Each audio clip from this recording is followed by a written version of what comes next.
பெருஞ்சோதி தனிப்பெருங்கன்னர் பெருஞ்சோதி கோவலனின் தெய்வீக சிந்தனை தொகுப்பில் தொடர்ச்சி பதிகம். ஆலயம் சென்றால் ஒரு நினைவு, அப்பாலே போனால் மறுநினைவு. நல்லோரை கண்டால் நல்ல நினைவு, தீயோரை கண்டால் தீய நினைவு.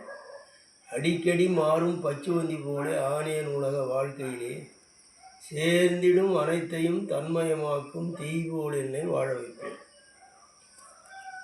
இறைவனிடத்தில் நாம் பிரார்த்தனை செய்து கொள்ள வேண்டியது இதுதான் அவசியம். இந்த உலகத்திலே மற்ற பொருள்களுக்காகவும் வசதிகளுக்காகவும் வாய்ப்புகளுக்காகவும் பட்டங்களுக்காகவும் பதவிகளுக்காகவும் சுகங்களுக்காகவும் இறைவனிடத்தில் பிரார்த்தனை செய்வதை விட, இறைவா என்னை என்றென்றும் மாறாத உண்மை நிலையிலே வாழ வையுங்கள் என்று கேட்பது தான் நமக்கு முக்கியம். அதை தான் இறைவனிடத்தில் கேட்கணும். காரணம் என்ன என்றால், அந்த உண்மைதான் அழியாதது. இந்த உண்மை என்பது இந்த உலகத்திலேயே அண்டங்களிலே எது என்றால், கடவுள் ஒருவர் தான் உண்மையானவர், அழியாதவர். மற்றது அனைத்தும் அழியக்கூடியது. இந்த அண்டங்கள் கூட பிரபஞ்ச சுழற்சியில் அழியும் என்று சொல்லுகின்றார்கள். இந்த அண்டங்கள் கூட அழிந்து தான் திரும்ப உருவாக்குறதா சொல்கிறாங்க. அது பல கோடி ஆண்டுகள் ஆகலாம். ஆகினால் மற்றது அனைத்தும் அனித்தியம்தான். நம்ம உடம்பு நாம்னு தான் நினச்சிட்டு இருக்கிறோம். இது நம்ம தான் கொஞ்சம் சிந்திச்சு பார்க்கணும். நம்மதாக இருந்தால் இன்றைக்கு பசி, இந்த நேரத்துக்கு நமக்கு உண்ணுவதற்கு உணவில்லை. உணவு கிடைக்கிற வரைக்கும் கொஞ்சம் பசிக்காத வயிறு என்றால் இந்த வயிறு கேட்கணும். இல்லை, அது கேட்காது. இப்போ கண்ணு நம்புது, கடைசி வரைக்கும் கண்ணே நல்லா தெளிவாயிரு, எந்த மாற்றமும் மறைச்சிடாதன்னு சொன்னால் அந்த கண்ணு கேட்கணும். இல்லை, அது கேட்க மாட்டேங்குது. காதும் அப்படி தான், உடம்பும் அப்படி தான். என்றே எனினும் இளமையோடு இருக்க நன்றே தருமொரு ஞானமா மருந்தேன்னு சொல்கிறார் வள்ளற் பெருமான். என்றென்றைக்கும் இளமையோடு இருப்பதற்குத்தான் எல்லோருக்குமே ஆசை. ஆனால் யாருக்காவது அது நடக்கிறதா? அஷ்டமா சித்தி பெற்ற மகான்களுக்கு கூட அனிமா லகிமா மகிமா கரிமா பிராத்துவம் ஈசுத்துவம் பிரகாய பிரவேசம் ஆகாய பிரவேசம் என்று 8 சித்திகளை பெற்றவர்களுக்கு கூட யாராவது பிறந்தவர்கள் பிறந்தபடியே இருந்து கொண்டிருக்கின்றார்கள் என்று சொல்ல முடியுமா என்றால் சொல்ல முடியாது. இதைத்தான் மகாதேவ மாலையில் வள்ளற் பெருமான் சொல்லுவார். பற்றறியா முத்தர்களை எல்லாம் வாழைப்பழம் போல விழுங்குகின்ற பரமே என்று சொல்லுவார். இந்த உலகத்திலேயே சிற்றின்ப சுகத்திலிருந்து எல்லாவற்றையும் மறந்து இறை சிந்தனையிலேயே வாழ்ந்து தவம் செய்து ஆண்டவனுடைய அருளை பெற்றவர்களுக்குள்ளே கூட கடவுள் கடைசி வரைக்கும் வைப்பது கிடையாது. வாழைப்பழம் விழுங்குவது போல போட்டு விழுங்கிறார். வள்ளற் பெருமான் சொல்லுவார். இப்படி நிலையில்லாத அனித்தியமான இந்த உடம்பைத்தான் நாம் என்று நாம் நினைத்து கொண்டிருக்கிறோம். நம்மது இது கிடையாது. சாதாரணமாக நம்ம தலையில் முளைக்கிற முடி கூட நம்ம பேச்சை கேட்கறது கிடையாது. கருப்பாகவே இரு என்றால் இல்லை, ஒரு காலகட்டம் முதுமை வந்ததும் வெளுத்து போகுது. பல்லு நம்ம பேச்சை கேட்கறது இல்லை, கீழே விழுந்து போகுது. ஒவ்வொரு அவயங்களுமே ஆஸ்பத்திரிக்கு போய் பார்த்தோம் அப்படின்னாக்கா நமக்கே மனம் நலிஞ்சு போகுது. ஒவ்வொரு வியாதியும் நமக்கு வர வியாதி நினைக்கும் போது ஏன் இப்படி வருதுன்னு வேதனைப்படுறோம். ஏன் நம்ம உடம்பு தானே. இருதயத்துக்கிட்ட சொல்லுங்கள் சரியாக இருங்கன்னு, கல்லீரல் சொல்லுங்கள், நுரையீரல் சொல்லுங்கள், சிறுநீரகத்துக்கிட்ட சொல்லுங்கள், நரம்புகளை சொல்லுங்கள் சரியாக இருக்குன்னு. ஏதாவது கேட்குதா? இல்லை. அப்போ எது உடம்பு? நாம் என்பது எது? நான் என்பதை தெரிந்து கொள்ளுங்கள். நான் என்பது யாருன்னு பாருங்கள். எந்த நிமிடம் நம்மளுடைய ஆன்மா வெளியே போகுது என்பது யாராவது உணர முடியுமா? மகான்களை தவிர இல்லை.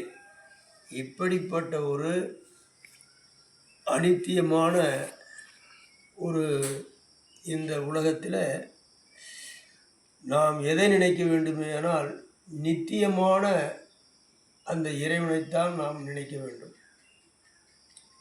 ஆலயம் சென்றால் ஒரு நினைவு, ஆலயத்துக்கு போனால் அப்போது கூட எல்லோரும் ஒரு நிலையில் வணங்குறத நான் பார்க்கல.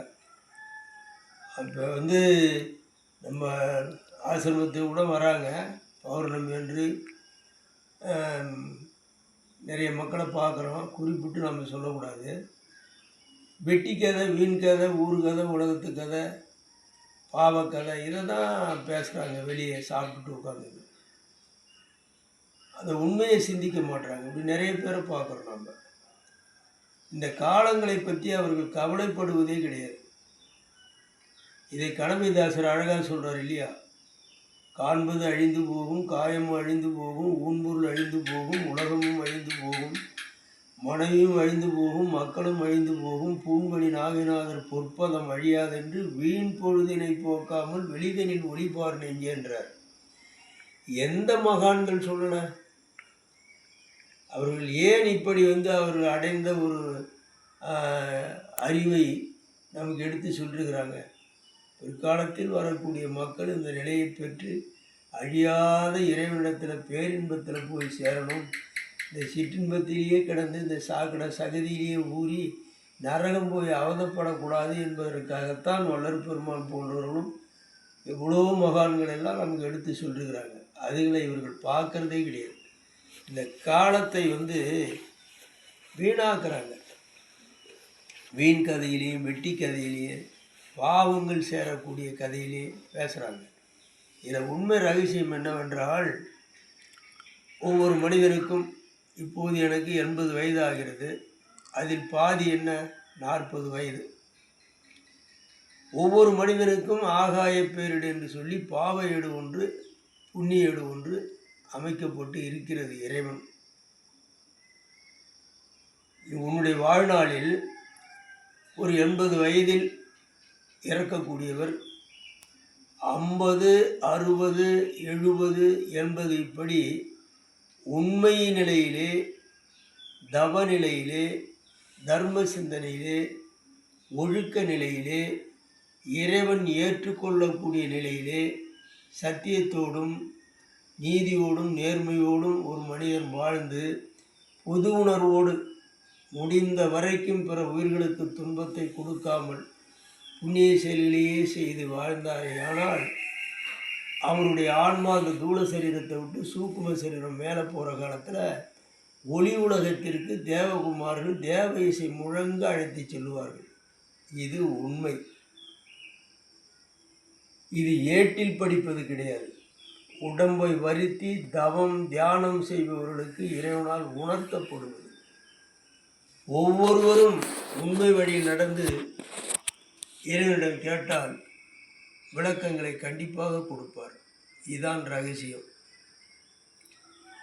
அப்படியல்லாமல் நீ காலம் பூராவும் பன்றி, நாய், மிருகங்கள் போல கண்டதை சாப்பிட்டு கண்டதை பேசி கருத்தில் தீய சூழ்நிலைகளையே நிலைத்து கொலை, கொள்ளை, குற்றங்கள் இப்படியெல்லாம் செய்து கொண்டே வந்தால் இந்த காலம் உனக்கு 80 வயதில் இறந்தால் 40க்கு மேலே 50, 60 என்று அந்த தீய ஏட்டிலே பதிவாகியிருந்தால் பூதகணங்கள் நரக உலகத்திற்கு இந்த ஆன்மாவை இழுத்து செல்லும். அங்கே போய் இது சும்மா இருக்காது. இந்த ஆன்மா, இந்த துஷ்டருடைய ஆன்மா ஐயோன்னு கத்துது. ஐயோ, அவங்களெல்லாம் ஒளி உலகத்துக்கு போகிறாங்களே, என்ன அங்கே அனுப்புங்க அப்படின்னு சொல்லி மாறுது. அப்போது அந்த இடத்தை குறிப்பிட்டு வள்ளற் பெருமான் ஒரு பதிகம் சொல்லுகிறார். வள்ளற் பெருமான் சொல்லாததே கிடையாது. மற்றவர்களெல்லாம் கூட சொல்லியிருக்கின்றார்கள். நான் எல்லா மகான்களையும் மதிப்பேன், எல்லா சமயத்தையும் மதிப்பேன், எல்லா சித்தர்கள், முனிவர்கள், அவரைகள் எல்லாரையும் மதிப்பேன். காரணம் என்ன என்றால், யாரையும் நாம் தரக்கரைவான்னு நினைக்கக்கூடிய தகுதி நமக்கு கிடையாது என்று ஒரு அடக்கம் கொண்டவன் நான். இது சிறு பிள்ளைகள் கூட ஒரு அறிவுரை கொண்டு மதிக்கிற ஆளு நான். ஆகினால வள்ளற் பெருமான் சொன்னது போல மக்களுக்கு விளங்கும்படியாக யாருமே சொல்லவில்லை. அதைத்தான் சொல்லுவேன் நான். இந்த இடத்துல என்ன சொல்கிறார் வள்ளற் பெருமான்? பண்ணாத தீமைகள் பண்ணுகின்றீரே, பகராத வன்மொழி பகருகின்றீரே, நண்ணாத தீயினம் நண்ணுகின்றீரே, நடவாத நடத்தையில் நடக்க வந்தீரே, கண்ணார காண்கின்ற கருத்தினை நினைத்து கண்ணார நீர் விட்டு கருதி எறிகிறே, எண்ணாது என்னும் ஒரு காலம் வந்து நேருமே, அப்போ எத்தை துணை கொள்வீர் பித்த உலகிறேன்னு கேட்குறார். இது எப்பேற்பட்ட ஒரு வரி பாருங்க. எண்ணாது என்னும் ஒரு காலம் வந்து நேரும், அதை எத்தை துணை கொள்வீர் பித்த உலகிறே. பித்து பிடிச்சவன் என்ன செய்கிறான்? எப்படி வேணாலும் ரோட்டில் போகிறான், அவுத்து போட்டு போகிறான், அழுக்கோட போகிறான், மரத்தை எடுத்து சாப்பிட்றான், எங்கே வேணாலும் படுக்கிறான். அப்படித்தான் வாழ்ந்து கொண்டிருக்கிறோன்னு குறிப்பிடுறார். சுருக்கமாக பித்த உலகிறேன்றார். அப்படித்தான் மக்கள் வாழ்வதை நாமளும் பார்க்குறோம். அப்போது அங்கே போயிட்டு கண்கட்ட பிறகு சூரிய தரிசனம், கண் இருக்கும் போதே சூரிய தரிசனம் பண்ணணுன்றார். இந்த உடம்புல தெம்பு இருக்கும் போதே தவம் செய், தர்மம் செய், யாகம் செய், யோகம் செய், புண்ணியங்கள் செய், பொது உணர்வோடு பிற உயிர்களுக்கு உபகாரத்தை செய், அனைத்து அந்த புண்ணிய ஏட்டில் பதிவாகவும் நீ பேரின்ப உலகத்தை போய் அடையலாம்னு சொல்கிறார். ஆகையினால் மக்கள் அந்த ஆலயம் போகும்போது ஏதோ ஒரு சிந்தனை, அடுத்தாற்போல் வெளியே வந்தால் வேறு சிந்தனை, பழையபடி அவர்கள் குணத்திலேயே வாழ்கின்றார்கள் பார்க்குறோம். வீடுதோறும் வரி போடுறாங்க பார்க்குறோம், கஷ்டப்பட்டு திருவிழா பண்ணுறாங்க, ஆடுறாங்க, பாடுறாங்க, ஓடுறாங்க, கூடுறாங்க, வசதி இல்லைன்னா கூட அவங்கள வற்புறுத்தி வரி போட்டு வாங்குறாங்க. ஆனால் உண்மை வழியில் நடக்க நினைக்கிறாங்களான்னா கிடையாது, ஏதேதோ ஆட்டம் போடுறாங்க. இப்படி இந்த மக்கள் கண்மூடித்தனமாக கடவுளுடைய அருள் தெரியாமல் வாழ்கின்றார்கள் என்று தான் வள்ளல் பெருமான் அழுகிறார். அதை வைத்துத்தான் அதியனுடைய பதிகத்தில் எழுதினேன். ஆலயம் சென்றால் ஒரு நினைவு, அப்பால போனால் மறு நினைவு, நல்லோரை கண்டால் நல்ல நினைவு, தீயோரை கண்டால் தீய நினைவு, நண்ணாத தீயின நண்ணுகின்றீரேன்னு சொன்னார் வள்ளல் பெருமான். அதை போல் இந்த வரி, இந்த பழக்க வழக்கன்றது ரொம்ப ஜாக்கிரதையாக இருக்கணுங்க. மண்ணுயிரை எல்லாம் தன்னுயிராக நினைக்கக்கூடியது தான் ஞானம். எல்லா உயிர்களையும் நம் உயிர் போல நினைப்பது தான் இறை வழிபாடு என்று சொன்ன வள்ளல் பெருமானே 6ஆம் திருமுறையில் பாருங்கள், வசன பாகத்தில் சொல்கிறார். பாவிகளை பார்த்தாலும் தோஷம், தொட்டாலும் தோஷம்னு எழுதுகிறார். அவர் கையால் ஒரு டம்ளர் தண்ணி வாங்கி சாப்பிட்டாலும் அது குற்றம், பாவம்னு எழுதுகிறார். அதனால்தான் தருமச்சாலையை அங்கே கட்டினார், ஞான சபையை தனியாக 8 கட்டினார். புலையும் கொலையும் தவித்தவர்கள், உண்மை நெறி உடையவர்கள், என்னை அடைய விரும்புபவர்கள் மட்டும் இங்கே ஞான சபைக்குள்ளே வாருங்கள், மற்றவர்கள் பசி என்று வருபவர்கள் அங்கே உணவருந்தி விட்டு சென்று விடுங்கள்னு எழுதினார் 8.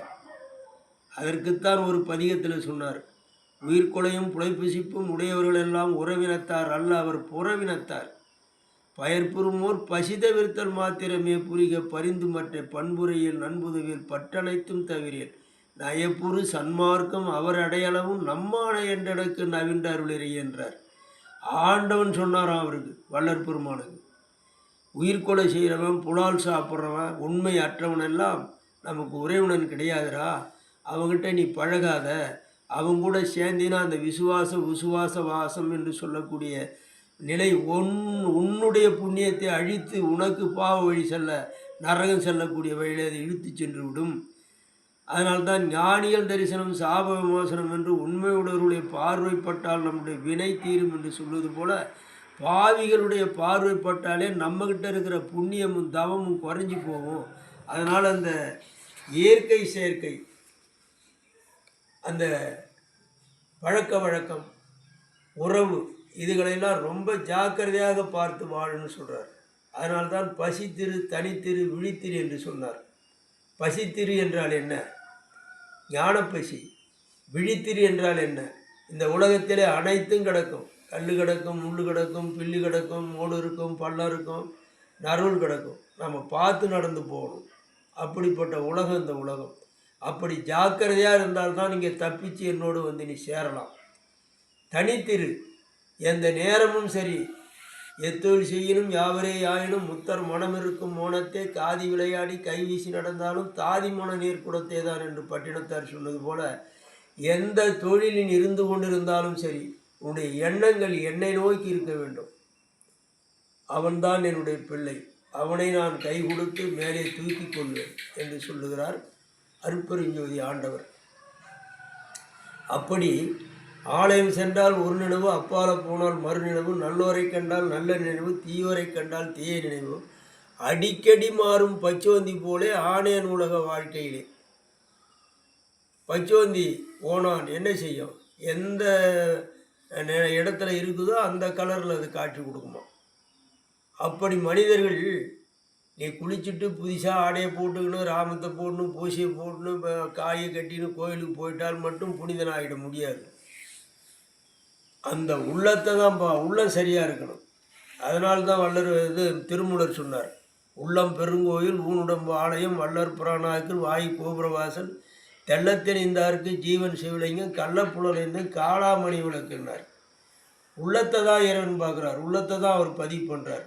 ஆகினால சேர்ந்திடும் அனைத்தையும் தன்மயமாக்கும் தீபோடு எண்ணெய் வாழ வைப்பேன். நெருப்பு எடுத்துங்க, நெருப்பு எந்த பொருளை போடுறோமோ அந்த பொருளை அது மாறாது, அதை எரித்து அது தன் பொருளாக அதை எடுத்துக்கும். அப்படி வாழ்வதற்குத்தான் நாம் முயற்சி செய்யணும், வாழ வேண்டும் என்பது என்னுடைய கருத்து, சிந்தனை. எந்த ஒரு ரூபத்திலும் நாம் அந்த நிலை தவறக்கூடாது.